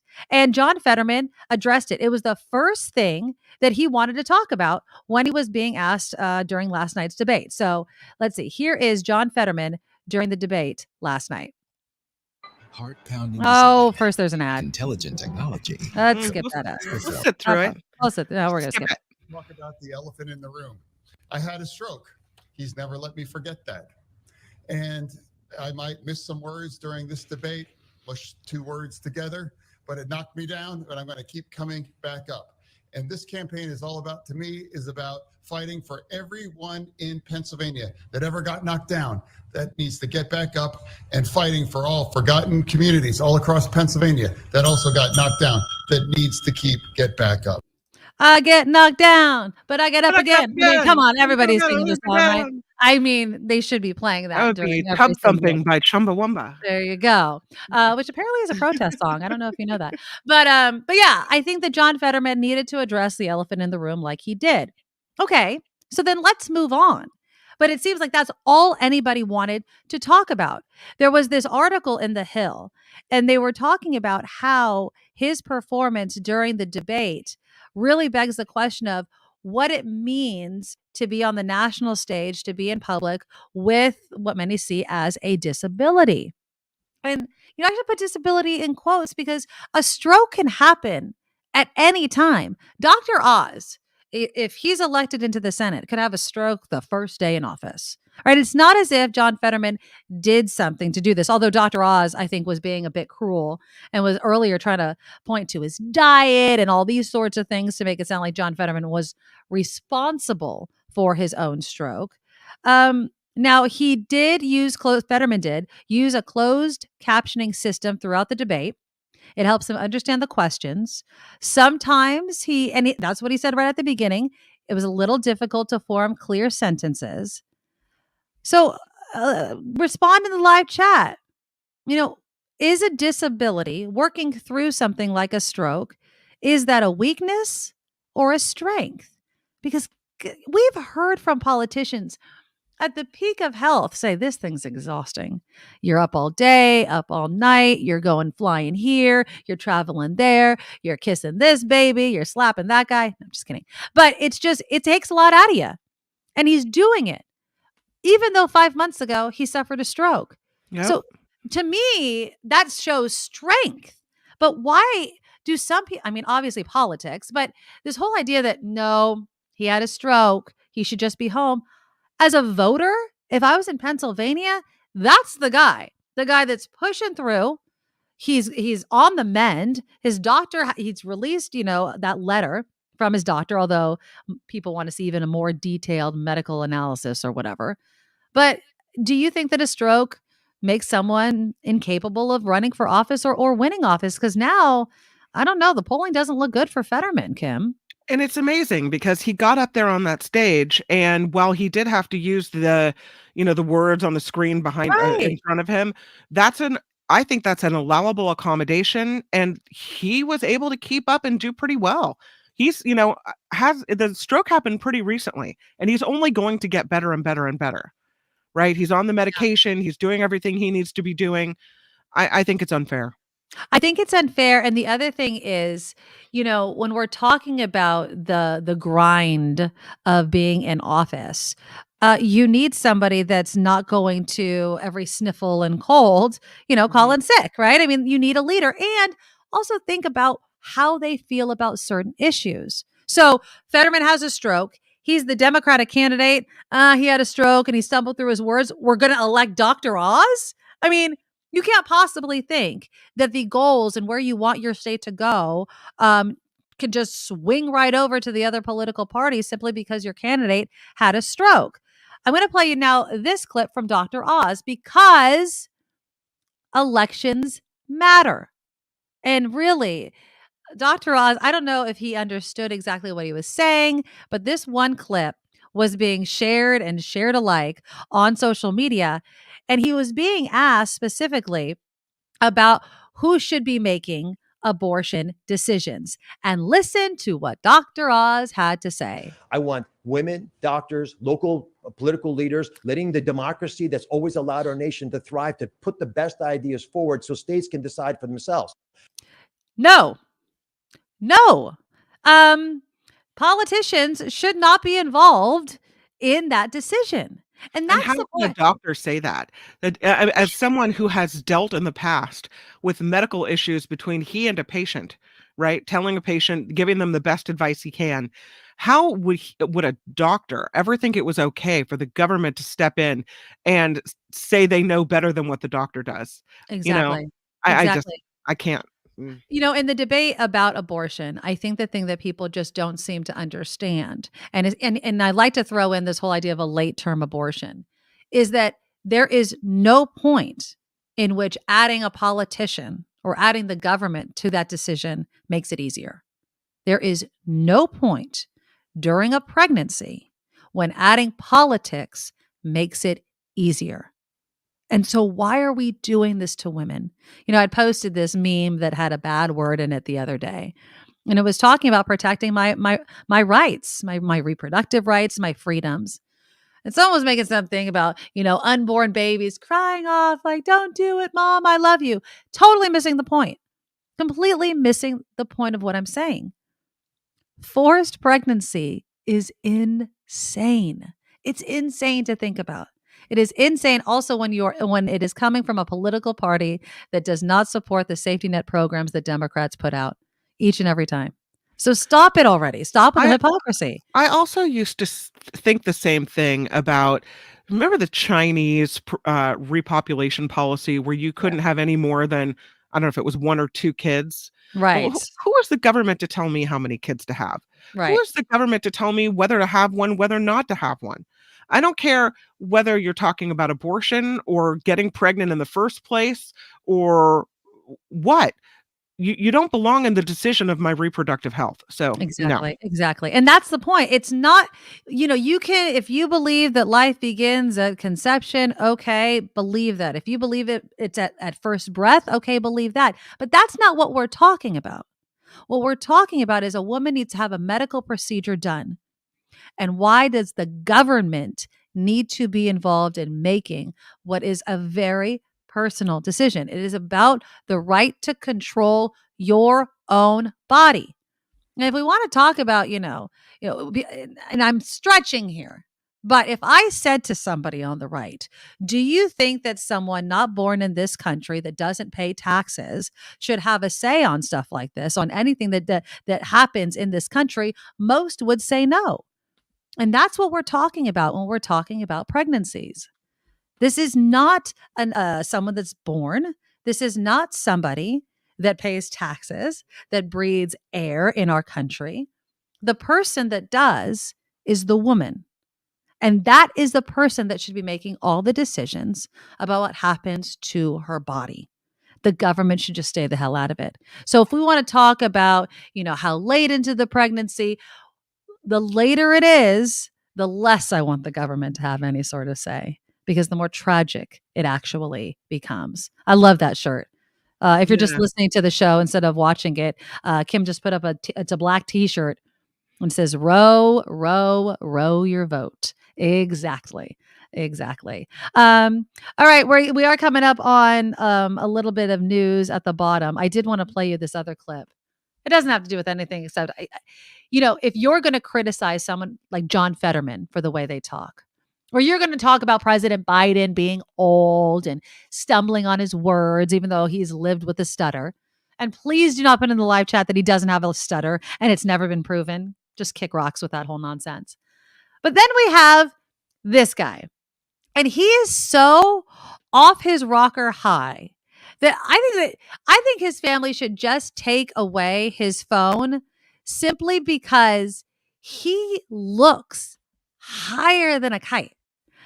This, of course, is the son of former President Donald Trump Jr. Second, and why don't you tell me what you think the media would say if this was Trump giving an interview? I mean, this is a pretty basic question.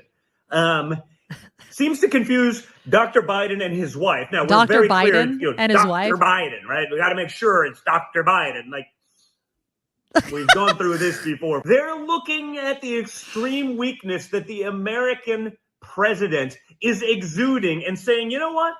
Let's take over the rest of the world. Do you think President Xi or Putin or any of the dictators, you think any of them are looking at that and saying, we really fear the United States? Or you think they're saying, you know what?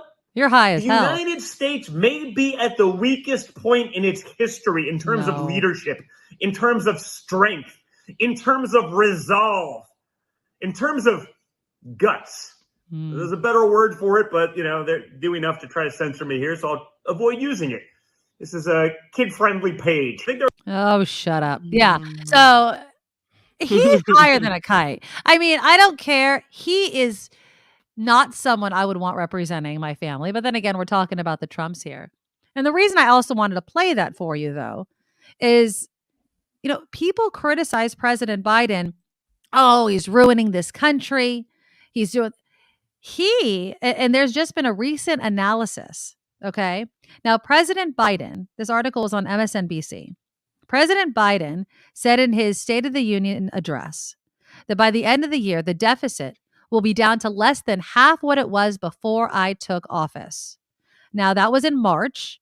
As the New York Times has reported, Biden was able to deliver. The federal budget deficit fell to $1.4 trillion for the 2022 fiscal year, from $2.8 trillion a year ago. A reduction driven primarily by the winding down of pandemic emergency spending and a surge in tax receipts. Biden also trumpeted the deficit reduction, saying the fact that it was cut roughly in half was evidence that his economic policies were working. The reason that people don't know this, I think, is because of the nonsense spewing from people like Don Jr. and the GOP.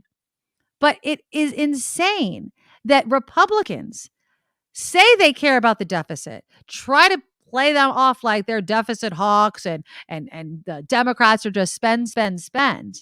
But when you look at the U.S. budget deficit by year, it has fallen under President Biden. And Trump, it kept going up. Every single year of former President Trump's presidency, the deficit went up. Before COVID, during COVID, and obviously President Biden has taken over since then. But that's the truth. Look at the numbers. I don't know how we can get that through to voters' heads and minds when they're in the ballot box or whatever, or the voting booth. But we need to explain to people better. And I don't know, maybe Republicans are just better at spewing nonsense, and Democrats stick to the boring facts and they just don't play well with the public. But that's the numbers, our own numbers, that the Democrats really need to share and yell from the rooftops. Vote and tell them Ruth sent you. You like that one? Another great t-shirt. I know, we need to get some t-shirts. We're going to have to get some merch. Again, everyone, hit that thumbs up, that like button. It's my birthday today. So that's all I'm really asking for, is for you to hit the thumbs up and, of course, subscribe and share the show so we can boost our numbers, get more exposure. YouTube has this whole AI thing. If you could donate to the show, again, we'll use it. It's just me and Kim, and we're doing our best here, but we'd love to grow the show. So every dollar amount helps. So if you could donate to the super chat right now, the live chat, that dollar amount, you can get a super sticker or a chat. We really, really thank you. You can also donate to our Patreon, which you can find on our website, thenikkimedoroshow.com. I put this text up because I think it's important that even if we disagree with people, I want, we highlight it, because I'd love to hear what you have to say about that. Okay, I can't stand chump. And thank God he's not president anymore. But let's be real here. Biden is a joke. Okay, Bay Area Wicked. In what way? I just read you that he has reduced the deficit, cut it in half. I also told you that, yes, while we agree on Trump, he raised the deficit every single year of his presidency. It grew every year of his presidency. We are bringing manufacturing back to this country. He's trying, although the courts are holding it up, to get rid of student loan debt. He's trying to work on climate change. He has, that big economic package that deals with these things. I mean, what more? And by the way, he has led, I would say, a successful, although controversial, vaccine rollout.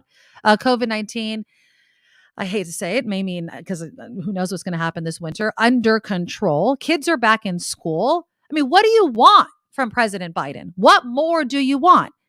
He's tapping the strategic oil reserve to lower gas prices. We could debate the XL, one of the pipelines that they stopped construction on, but it still wouldn't be up and running right now, even if he didn't. So, I mean, these are the things. I think, be fair in your criticism. Biden is a joke seems like a catch-all phrase for, to be blunt, an old guy that's president and doesn't speak very well. Honestly, that's what it sounds like to me, because I think if you look at his record and what he's at least attempted to get past and has gotten past, it's the best thing for this country. Now you can Monday morning quarterback about whether or not, they should have pulled back sooner with the money that they gave out following COVID, but people hit hard times. And if they didn't do that, what we don't know is the consequence of it. And so we can't judge it completely. I know inflation sucks, but to say that the president hasn't done anything, that, my friends, is a joke. All right. We do have to take a look at some news. We'll continue to read some of your chats, your live chats, your super chats, if you want to send those in to us. But right now, let's see what's happening out there. Now, from around the world to up your street, the Nikki Medoro Show presents News Czar Kim McAllister. And this report sponsored by tax attorney Steve Moskowitz at 888 Tax Deal. Attorneys for former President Trump have reportedly agreed now to accept a subpoena issued by the January 6th Select Committee. One attorney receiving the summons demanding documents and testimony from the former president on Monday. The former President Trump has until November 4th to provide the documents and has until November 14th to testify. A Wisconsin district attorney says there is now a sense of peace following a guilty verdict against the man who ran his vehicle into a Christmas parade just outside Milwaukee last year. Susan Opper thanked the community and the first responders for everything they did on the... Oh, did we lose Kim McAllister? I think we may have lost Kim McAllister for just a bit. Okay, so while we get Kim McAllister back, I'm going to read some more of the comments regarding President Biden. John Slade says they don't need a reason to call him a joke other than he beat Trump. He's a Democrat. Politics now is like a WWE crowd. No reason, just don't like the heel. Barry Wicked texted back in. I'm not saying he hasn't done anything good. He has, but come on.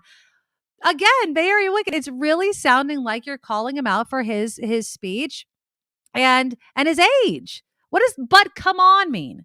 But come on what? He lowers the deficit. He does all of these, the Inflation Reduction Act, helping with climate change, doing the things that Americans say that they want to have done.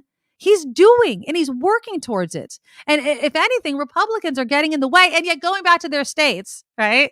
When their states are seeing benefits because of Democratic policies, they're going back to their states and taking credit for it, even though they had nothing to do with it, even though they may have voted against it. That is the hypocrisy of the Republican Party. The economy historically does better under Democratic presidents. Look it up. Just look at the numbers. And yet, I think that we just suck at politicking. I think we suck at advertising. I hope we get better at it. But that's the truth. Republicans are great at faking like they're good for the economy. They're good at faking and piggybacking on all of the things that the Democrats do. Look, Obama took us out of the Great Recession and still get hammered for it, for bailing out, car dealerships and banks. I was one of those critics, right? I thought they should have put that money directly in the hands of Americans. We have President Biden putting a ton of money into Americans' hands, and he's getting criticized for it because it was too much or it went on for too long. Or, the interest rates remained low for too long. I understand the criticism, but to act and say, come on, Bay Area Wicked, you come on, give credit where credit is due and stop trying to give ammunition to the Republicans. It's just not fair. Let's see. Inflation is going on all over the world, as with fuel prices. Great point, John Weston. Great point. When we talk about inflation and ignore that it's happening all over the world, or the gas prices, or the situation in Ukraine, we're being disingenuous, right? We're letting our politics show, which I'm guilty of all of the time. I try my best to admit when I'm doing that.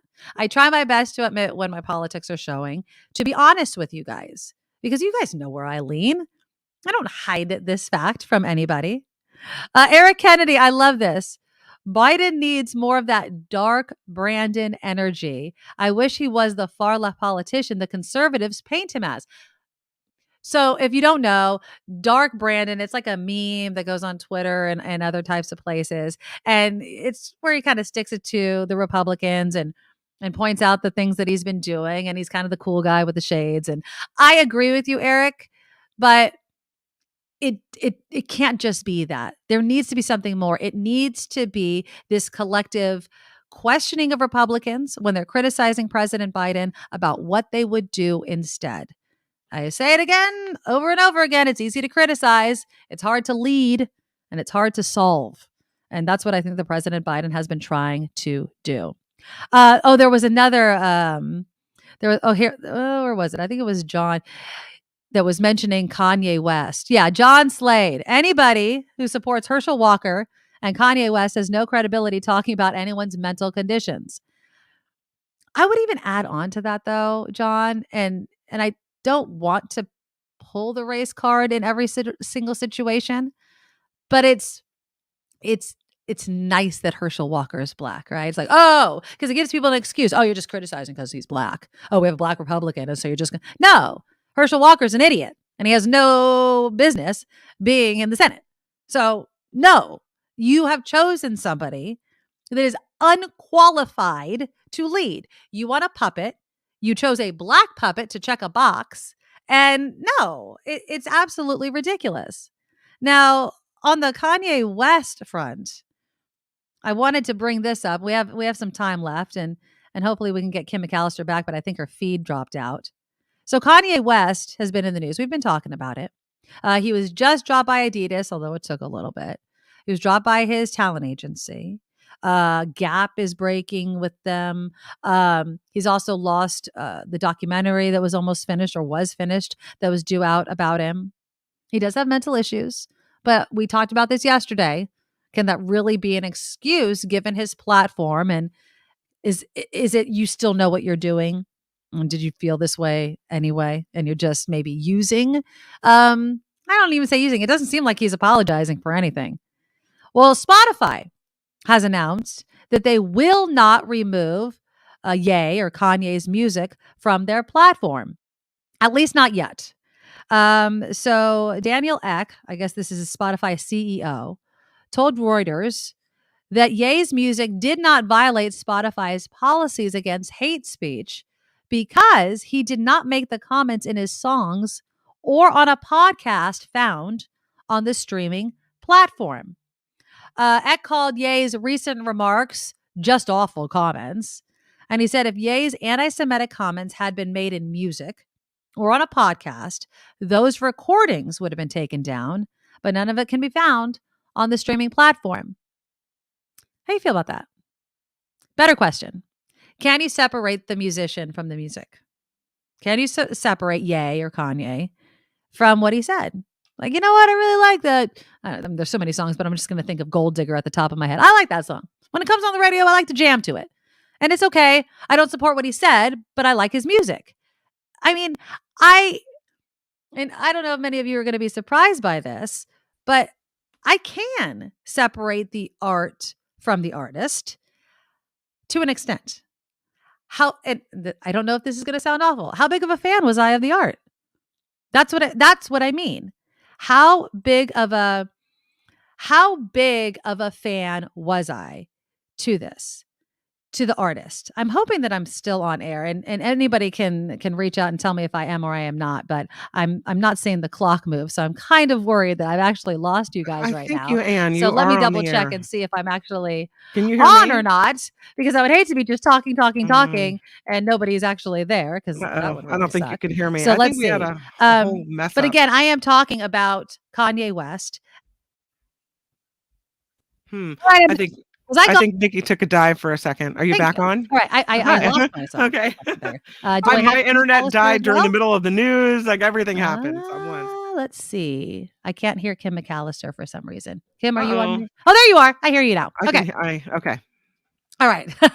Back in business. Whoopty. And I have my tech guy who's just the guy that gives me a thumbs up. I apologize. I don't know if I broke out. All of a sudden, things were happening. We're our own tech people. But anyways, okay. So Kim, to catch you up, we were talking about Kanye West and separating the art from the artist. Mm-hmm. And Spotify is keeping it up because he didn't say any of the anti-Semitic stuff on a podcast or on a song.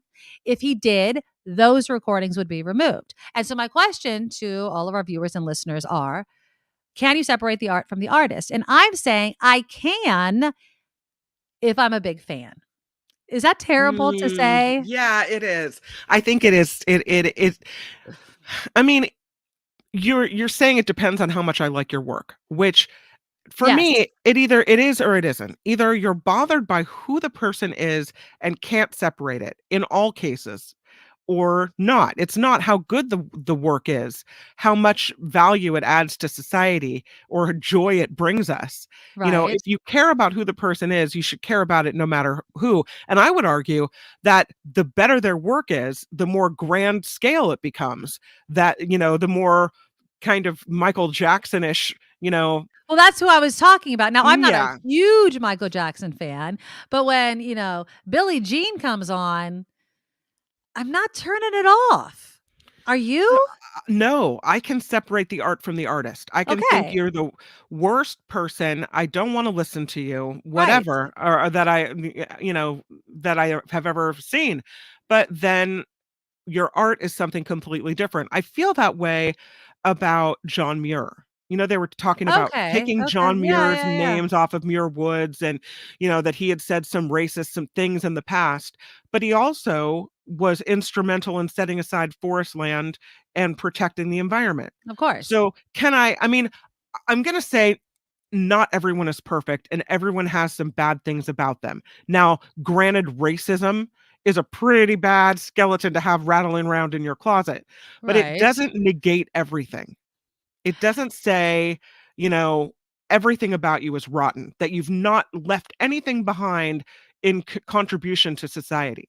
Yeah. If you look at founding fathers, same thing, Great point. Great so point. the set up the Constitution, did some brilliant work there. It stood the test of time. Were they all great people? No, they were not. But they're, different aspects of them are to be celebrated and some are to be downgraded. And it Okay. doesn't mean that you lump everything together and get rid of the whole person. That's how I feel about that. So Eric Kennedy put in the chat, even if it's up, you don't need to buy it. I'm assuming if the music is up or something like that to buy. I won't give people like J.K. Rowling any more money. Good point. But Ricky Freed disagrees. I'm assuming, Ricky, you say I can't. I don't differentiate. It's the same. Is it the same? So if I hear an artist, because this is what I'm thinking. So I hear a new song on the radio. How deep of a dive do I have to do into their background before I can like their music?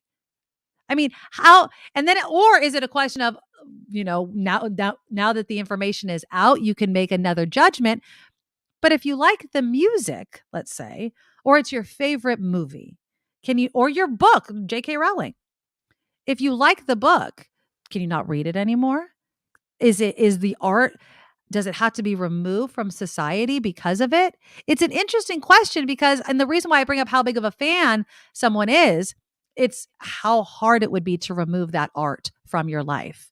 And if it's just something that you always listen to or see or whatever, I think it makes it more difficult. Absolutely. I agree with David Odell, who writes in, I loved Kevin Spacey as an actor, but I don't care if I ever see him again. And I also agree with the texter chatter that wrote in about you don't want to give them money. Now, see, I agree with that part of it.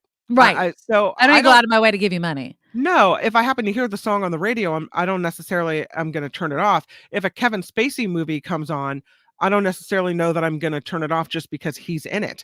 But would I pay to go see a movie? Would I want him to profit financially? Maybe not. I don't think so. If I know that R. Kelly, is going to make money when I purchase a song off of whatever, am I going to buy that song? No, I'm not going to. I do vote with my wallet. But if it doesn't involve money, then and I'm just speaking of money real quickly. I want to say thank you to Linda Dolly, who has donated $44 to our live chat. 44 is my age today because it is my birthday, and Linda pointed that out as well. She says, "Happy birthday!" Linda. Even though you share the date with my ex-husband. I love it. $44 for 44 years. Thank you, Linda. Yeah, the super chat feature is up on our show. It's a way for you to financially support the show if you can, and I appreciate every single dollar. And yes, it is my birthday today. 44 years. It is the only time of year where for the next month or so, I am the same age as my husband because his birthday is next month. And so we're all Scorpios in this family. I'm a Scorpio. My husband's a Scorpio. Both my in-laws are Scorpios. One of our good friends are Scorpios. It's the best time of year. All right. As far as, using the money to express your opinion about someone, Kevin Spacey, I like that was brought up. So Kevin Spacey has done a lot of great things. I mean, House of Cards was not the same without Kevin Spacey. Usual Suspects, great movie. Can't do it without Kevin Spacey. I'm not going to not watch those movies anymore or that television show. But am I going to go out of my way if I know that he's in the movie to see it? Honestly, it matters who else is in the movie. If he has a cameo in it, I mean, is anyone really hiring Kevin Spacey for anything anymore? I don't know. Do I go out of my way to see Mel Gibson movies? No. Has Mel Gibson made a good movie lately? No. Am I not going to watch, any of his past movies, Lethal Weapon or anything like that? Of course, I'm still going to watch it if it's on. So I kind of feel like it's a really tough thing to do. And I don't think that Spotify should be criticized for not dropping Kanye. One, because it's policies he didn't violate. And two, if you don't want to listen to it, don't listen to it. It seems to be as simple as that. Ryan chatted in, I can't listen to one of my favorite metal bands anymore since the singer tried to hire a hitman to kill his wife. Wow. Yeah. Lauren Balone, no way. Unfortunately, it ruined it for me. R. Kelly's another person. He's a predator. Why? There is something to be said about having innate integrity. So I'm going to take that to mean that you don't think that I have integrity about my belief systems of right and wrong, perhaps. I do, but I also know that when we talk about people, and I mean, there's some horrific ass people out there, right? I mean, they do terrible things when you look into their background. But like Kim mentioned with John Muir, you can't negate everything that's done. So how much good is erased by the bad? R. Kelly, lock him up and throw away the key. And I really don't listen to his music anyway. It's a tough one. It really, really is. Can you say hi to the whole entire show, Nugget? This dog. Hey, Nugget. Everyone's saying hi. Happy birthday to your mom. Yeah, I think Bay Area Wicked. I think Spotify had removed R. Kelly's music. I don't know. I don't listen to R. Kelly at all. It's just not something that I listen to. But we'll see what happens with Kanye. I do think that, when it starts hitting him in the pocketbook, I think he needs to just go away for a little while. All right, we have a little bit more time, and I promised that I would tell this story, or at least tell you about this offer that some airlines are making. So who likes to sit in the middle seat? Is there anybody listening to does anybody choose the middle seat? Like, I love talking to strangers. I love fighting over an armrest. Does anybody out there really like the middle seat on an airplane? No, of course not, right? No. Well, apparently there are some airlines, specifically this one, Virgin Australia. It has launched what they're calling the Middle Seat Lottery. Okay. Now, this is a special raffle that has huge weekly prizes. Now, it's open only to passengers, though, that are willing to sit in the middle seat. So it's going to run until April of next year. The total prize pool is about $145,000 US. Okay, so how it works is there is one prize winner randomly selected each week from those that flew in the middle seats. So here's a list of the prizes. You tell me if this is enough to sit in the middle seat, okay? A helicopter pub crawl. It's freaking awesome. Flights and tickets to a favorite Australian Football League team's away games in 2023. A VIP package to the AFL Grand Final. That's like our Super Bowl here. A Carnes Adventure package that includes hotel flights and adrenaline pumping activities that include bungee jumping, giant swinging, I don't know what that is, and river rafting. Now, passengers flying this week in the middle could win a 6-night Caribbean cruise for 2. Next week's winner is a year of platinum status in the airline's frequent flyer program, plus 1 million points. And that could buy several round trip tickets from Melbourne to LA or Sydney to San Francisco. Next week, they're giving away cruises worth about $6,000 each to middle seat passengers. Now, if you're in the aisle or window seats, apparently you may win like complimentary velocity points. So what do you think? Would that get you to fly in the middle seat? I mean, because you'd have to obviously fly a lot. I mean, I guess to boost your possibility or probability of winning in the lottery. But so every week, let's say you're a frequent flyer, you fly every week for business. Would you always choose the middle seat to just get more entries into the lottery? No.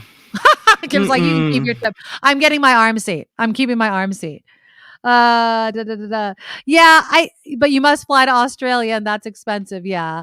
That's a very, very good point. Ricky Freed, I'm large. I'd choose the middle to win something if I flew. Claustrophobic.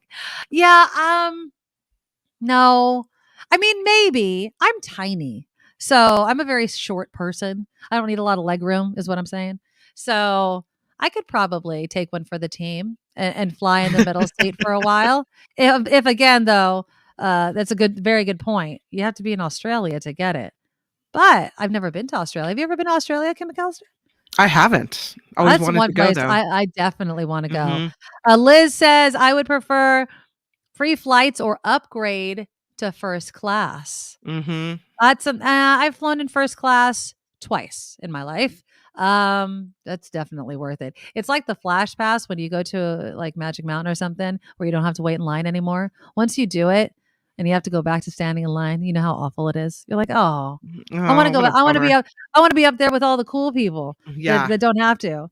If you're looking for some money, put your dog to work. Are you hearing me, Nugget? Apparently, your dog could earn up to $10,000 a year. And I'm going to say the words, and I hate myself for saying them, as a pup influencer. Oh, God. So Yappy.com is searching for its next chief fluff officer, and it pays up to $10,000 a year.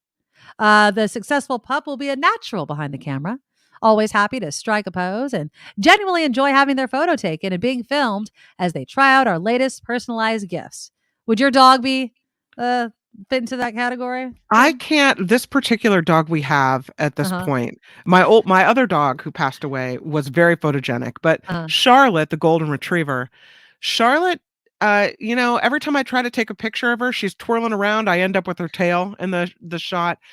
She's on the move. Charlotte's on the move. She's not a sit and pose dog. Oh, that's unfortunate. Yeah, Nugget, sometimes he is, sometimes he's not. So I don't know about necessarily wanting his picture taken. Now, to be considered, you have to complete an online application by November 18th, but the competition is pugly, they say. But I'm bummed. The company told CNN, we're keen to cast the net as wide as possible so we can give everyone a chance to apply for this amazing role. So far, they've had over 3,000 applications. Hell, if my dog could bring in 10 grand a year. Yeah, but then you have to be that person that's consistently taking pictures of their dog. Yeah. Like every 5 minutes, smile. Oh, another one. But at least it's not your kid. I guess I'd rather it be my dog than my kid, right? I mean, then my dog's not gonna go down the dark path because they were a child actor and start doing drugs and selling their soul to the devil. My dog's just like, all right, I'll smile for you. Just give me more treats when I get home. All right. Well, that is the rest of our show. We have another big show tomorrow. Again, before the show ends, if you guys, for my birthday, please, please, please hit the thumbs up button, subscribe, and share the show with your friends. If you have a couple of bucks to throw our way, Kim and I would really appreciate it. It helps us grow the show. It's only our second week, and we have a lot of ideas and a lot of plans, but it takes time and it takes money. And we're busy moms and we have all kinds of things happening. Kim does an amazing job also on Mark Thompson's show. So it is a great time I want to continue having with everybody. So if you can donate to our live chat, our super chat, or help out on the Patreon, we'd really appreciate it. You can find it all on my website, theNikkiMedoroShow.com. And again, we will talk tomorrow. Bye-bye. Nikki, you're all so awesome. You're proud, like a beautiful person. You're also the best. I really can't rest. You're all so awesome. Wow. Okay.